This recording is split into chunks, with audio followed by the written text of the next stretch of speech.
તેના મગજમાં આ જ વિચારો ચાલવા લાગ્યા। આમ તેણે કલાકોના કલાકો વિતાવી લીધા। ત્યાં જ તેની સામે એક દેવી પ્રકટ થયા। સોનું કબૂતર, તું આટલો હેરાન કેમ દેખાય છે? અરે, તમે તો કોઈ દેવી લાગો છો। પ્રણામ દેવી।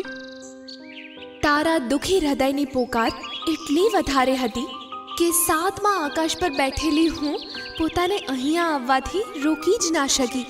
બોલ, તારા દુઃખનું કારણ શું છે? દેવીજી, મારા જંગલના બધા પક્ષીઓ આરામની જિંદગી જીવી રહ્યા છે। થોડા દિવસોમાં વર્ષા ઋતુ શરૂ થશે, એની કોઈને ચિંતા જ નથી।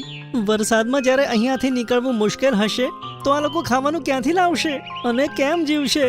બસ આ વાતની ચિંતા મને હેરાન કરે છે।